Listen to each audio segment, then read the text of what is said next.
Assalamualaikum warahmatullahi wabarakatuh. Perkenalkan, kami kelompok 7 dengan anggota yaitu saya, Ivinka Jalan Resmi dengan NPM 092 dan rekan-rekan saya. Saya Sanukta Himansyah dengan NPM 113. Dengan saya Nadia Putri Aprilia dengan NPM 090. Di sini kami akan mempresentasikan materi edupreneur mengenai pengelolaan manajemen keuangan. Untuk yang pertama, saya akan membahas mengenai tujuan pembahasan kali ini. Yang pertama yaitu mengetahui apa itu manajemen keuangan. Kedua, mengetahui dari mana sumber pendanaan dalam edupreneurship. Yang ketiga, bagaimana mengelola arus kas yang sehat. Yang keempat, bagaimana perhitungan laba dan rugi. Dan yang terakhir adalah bagaimana strategi pengelolaan keuangan untuk edupreneur. Selanjutnya, untuk latar belakang presentasi kali ini, bahwa manajemen keuangan dalam edupreneurship sangat penting untuk menjaga stabilitas dan pertumbuhan bisnis pendidikan, menggunakan perencanaan keuangan yang matang, kemudian juga mengelola arus kas yang baik, serta menggunakan strategi investasi yang tepat, maka edupreneur dapat menciptakan solusi pendidikan yang inovatif dan berkelanjutan. Kemudian, apa itu manajemen keuangan? Manajemen keuangan dalam edupreneurship adalah proses perencanaan, pengelolaan, dan pengendalian keuangan dalam bisnis yang berbasis pendidikan.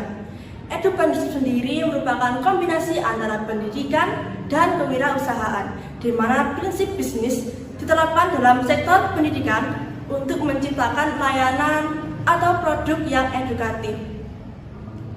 Dalam edupreneurship, manajemen keuangan ini mencakup yang pertama, perencanaan modal awal, yang merupakan langkah pertama dalam membangun bisnis edupreneurship. Dalam modal ini menggunakan pembiayaan dengan berbagai kebutuhan awal, contohnya seperti pengembangan produk atau layanan. Misalnya, membangun platform e-learning, mencetak buku pelajaran, ataupun menyewa ruang kelas.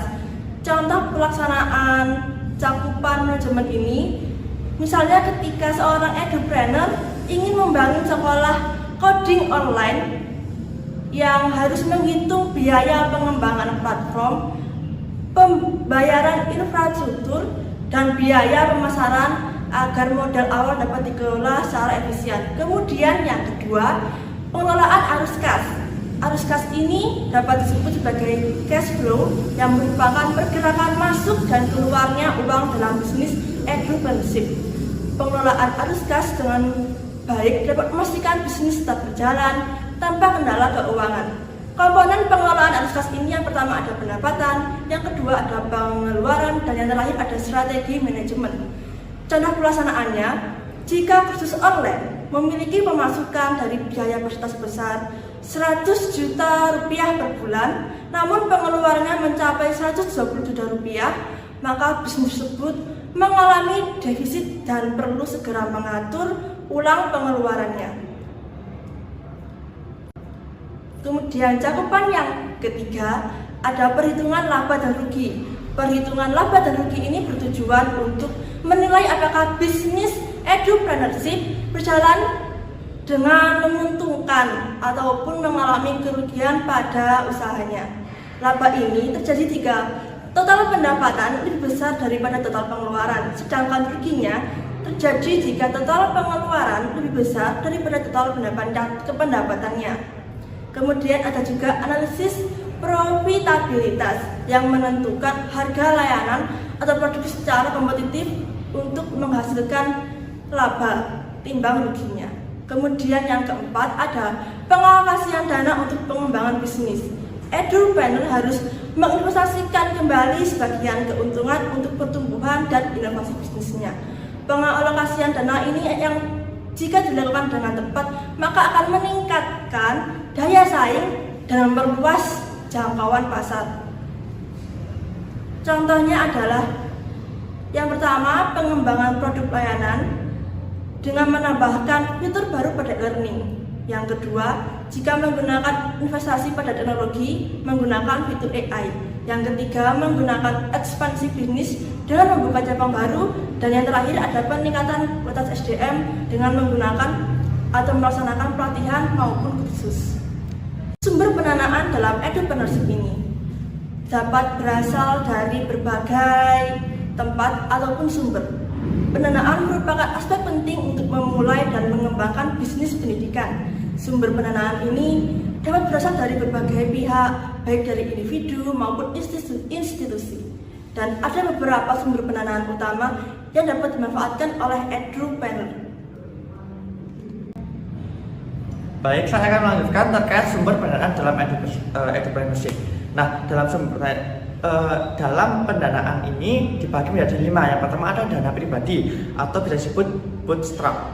Dana swasta adalah sumber pendanaan yang berasal dari tabungan atau aset swasta edupreneurship. Ini adalah cara paling sederhana untuk memulai bisnis tanpa harus bergantung pada pihak eksternal atau pihak bisa disebutkan karena edupreneurship itu sponsorship seperti itu. Lalu ada investor atau modal ventura atau VC.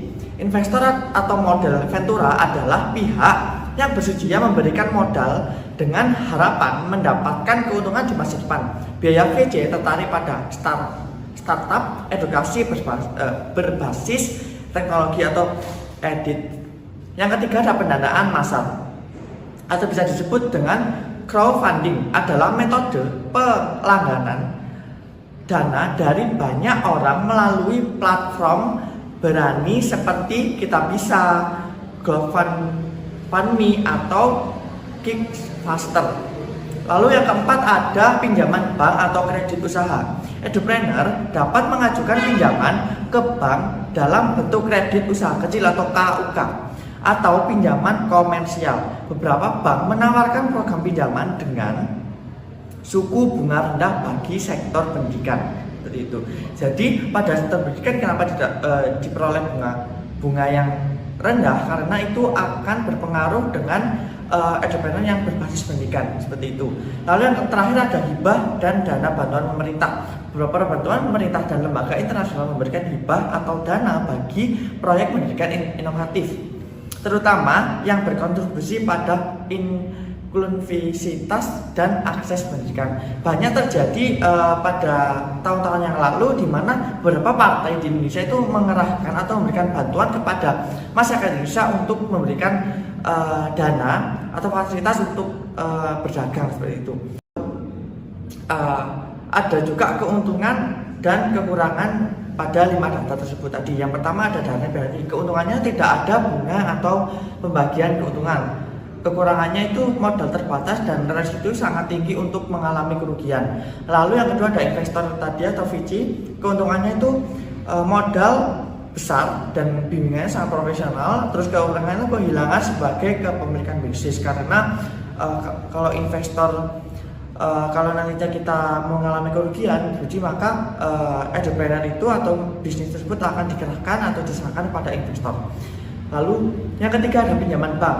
Kelebihannya itu ada kontrol penuh atau bisnis. Lalu kekurangannya itu beban bunga dan cicilan. Lalu yang keempat ada hibah pemerintah. Yang kedua itu dana gratis meningkatkan kreativitas. Lalu kekurangannya itu persaingan ketat, ada batasan penggunaan dana. Lalu penggolongan dana, keuntungannya itu tidak ada bunga atau validasi ide bisnis. Lalu kekurangannya itu kebutuhan strategi pemasaran yang kuat. Lalu materi ketiga yaitu pengelolaan arus kas yang sehat. Apa sih itu? Arus kas itu dapat disebut atau bisa disebut cash flow yang pergerakan masuk dan keluarnya uang dalam suatu bisnis. Dalam entrepreneurship, arus kas yang sehat sangat penting untuk menjaga stabilitas keuangan yang memastikan bisnis pendidikan dapat terus berkembang. Karena jika arus kas itu tidak stabil atau naik turun, itu dapat berpengaruh dengan naik turunnya bisnis dalam bidang pendidikan ini. Terus ada 5 langkah utama untuk menjaga kesehatan arus kas dalam bisnis pendidikan. Yang pertama, mencatat semua pemasukan dan pengeluaran. Nah, mencatat setiap transaksi keuangan adalah langkah pertama untuk memastikan keuangan bisnis tetap transparan dan terkendali. Lalu yang kedua, memisahkan keuangan pribadi dan bisnis. Dalam kedua ini, memisahkan keuangan pribadi dan bisnis membantu menghindari kebingungan serta memastikan arus kas bisnis lebih terkendali. Lalu yang ketiga, ada menjaga saldo darurat untuk operasional. Menyiapkan dana cadangan sangat penting untuk mengantisipasi keadaan darurat seperti penurunan jumlah siswa itu dalam intervensi pendidikan atau peningkatan biaya operasional mendadak seperti itu. Lalu yang keempat, menghindari pengeluaran yang tidak perlu. Mengontrol pengeluaran yang tidak penting membantu menjaga keseimbangan arus kas dan memastikan bisnis tetap berjalan efisien. Lalu yang kelima, menggunakan software atau aplikasi keuangan. Memanfaatkan teknologi dapat membantu edupreneur mengelola arus kas dengan lebih mudah dan akurat. Karena jika menggunakan teknologi atau aplikasi keuangan, itu dapat membantu dan meringkas pengeluaran atau pemasukan dalam suatu bisnis. Lalu yang keempat adalah perhitungan laba dan rugi. Dalam entrepreneurship, memahami laba dan rugi sangat penting untuk mengukur kesehatan finansial bisnis. Perhitungan ini membantu pemilik usaha pendidikan dalam mengambil keputusan strategi seperti ekspansi, investasi, atau efisiensi operasional. Berikut adalah langkah-langkah dalam menghitung laba dan rugi. Selanjutnya yaitu ada pendapatan. Nah, pendapatan adalah total pemasukan yang diperoleh dari produk atau layanan edukasi yang ditawarkan. Yang pertama yaitu sumber pendapatan dalam entrepreneurship, yaitu meliputi yang pertama yaitu biaya pendaftaran kursus atau sekolah, yang kedua langganan e-learning atau aplikasi pendidikan, yang ketiga yaitu pendapatan dari webinar atau lokarnya dan lain-lain. Yang kedua yaitu ada biaya operasional atau biaya operasional. Biaya operasional adalah semua pengeluarannya yang diperlukan untuk menjalankan bisnis. Yang sejenis dengan biaya operasional yaitu meliputi pertama yaitu gaji tenaga pengajar dan karyawan, yang kedua yaitu biaya sewa tempat atau hosting website, yang ketiga yaitu ada bahan terbuka dan lisensi perangkat lunak dan lain-lain. Yang ketiga yaitu ada laba kotor. Laba kotor adalah hasil dari pendapatan dikurangi biaya operasional, yaitu di sini saya akan menjelaskan rumus dari laba kotor, yaitu laba kotor sama dengan pendapatan dikurangi biaya operasional. Selanjutnya yaitu ada pajak dan beban lainnya. Setelah laba kotor dihitung, perlu dikurangi pajak dan beban lainnya seperti pertama yaitu ada pajak usaha, PPN, PPH atau pajak perusahaan. Yang kedua yaitu beban penyusutan, peralatan atau aset. Yang ketiga yaitu ada biaya tambahan lainnya seperti biaya hukum, royalti dan lain-lain. Selanjutnya yaitu ada laba bersih. Laba bersih adalah keuntungan yang diperoleh setelah semua biaya dan pajak dikurangi. Nah, di sini saya akan menjelaskan rumus mencari laba bersih, yaitu laba bersih sama dengan laba kotor dikurangi pajak ditambah beban lainnya. Selanjutnya yaitu saya akan menjelaskan strategi pengelolaan keuangan untuk entrepreneur.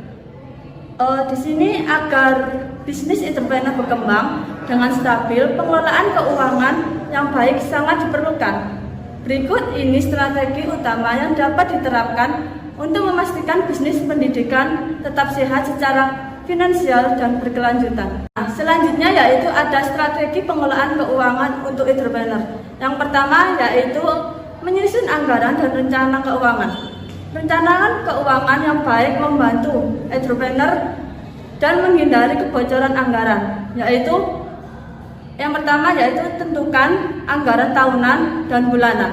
Yang kedua yaitu tentukan target keuangan jangka pendek dan jangka panjang. Yang ketiga yaitu siapkan rancangan cadangan. Nah, selanjutnya yaitu ada monitoring pengeluaran secara berkala, yaitu mengontrol pengeluaran sangat penting agar bisnis tetap efisien dan tidak mengalami defisit. Nah, di sini akan menyebutkan yang pertama yaitu gunakan laporan keuangan bulanan, yang kedua evaluasi biaya yang dikurangi, yang ketiga lakukan audit keuangan secara berkala, yang ketiga yaitu menggunakan metode bootstrapping atau efisien biaya. Bootstrapping adalah strategi menjalankan bisnis dengan meminimalkan keterangan pada pendanaan eksternal dan memanfaatkan sumber daya yang ada secara maksimal. Yaitu yang pertama, gunakan sumber daya internal terlebih dahulu. Yang kedua, cari solusi hemat biaya. Yang ketiga, negosiasi dengan vendor dan penyedia layanan. Yang keempat, yaitu diversifikasi sumber pendapatan. Mengendalikan satu sumber pendapatan saja bisa beresiko. Diversifikasi pendapatan dapat membantu bisnis bertahan dalam kondisi pasar yang berubah. Yaitu yang pertama yaitu tambahkan layanan atau produk baru. Yang kedua, jelajahi model bisnis lain. Yang ketiga, memanfaatkan berbagai kanal distribusi. Yang kelima yaitu berinvestasi untuk bertumbuh bisnis. Untuk terus berkembang, entrepreneur harus berinvestasi dalam aspek yang dapat meningkatkan kualitas layanan dan daya saing bisnis. Yang pertama yaitu ada investasi dalam teknologi dan inovasi. Yang kedua, ada investasi dalam tim dan SDM. Yang ketiga yaitu ada investasi dalam pemasaran dan branding. Saya akan menyimpulkan yaitu manajemen keuangan dalam entrepreneurship adalah aspek krusial yang menentukan kelangsungan dan pertumbuhan bisnis pendidikan. Dengan pengelolaan keuangan yang baik, entrepreneur dapat menjalankan bisnis secara efektif, efisien, dan berkelanjutan. Kali ini kita memiliki diskusi kelas yang pertama yaitu mengenai apa tantangan terbesar dalam mengelola keuangan bisnis edukasi. Lalu yang kedua, bagaimana cara memastikan bisnis entrepreneur tetap berkelanjutan secara finansial. Yang ketiga yaitu buatlah simulasi perhitungan sederhana untuk keuangan bisnis edukasi yang ingin Anda rancang. Nah, tolong jawab pertanyaan tersebut di kolom komentar ya. Terima kasih atas perhatian yang sudah diberikan. Wassalamualaikum warahmatullahi wabarakatuh.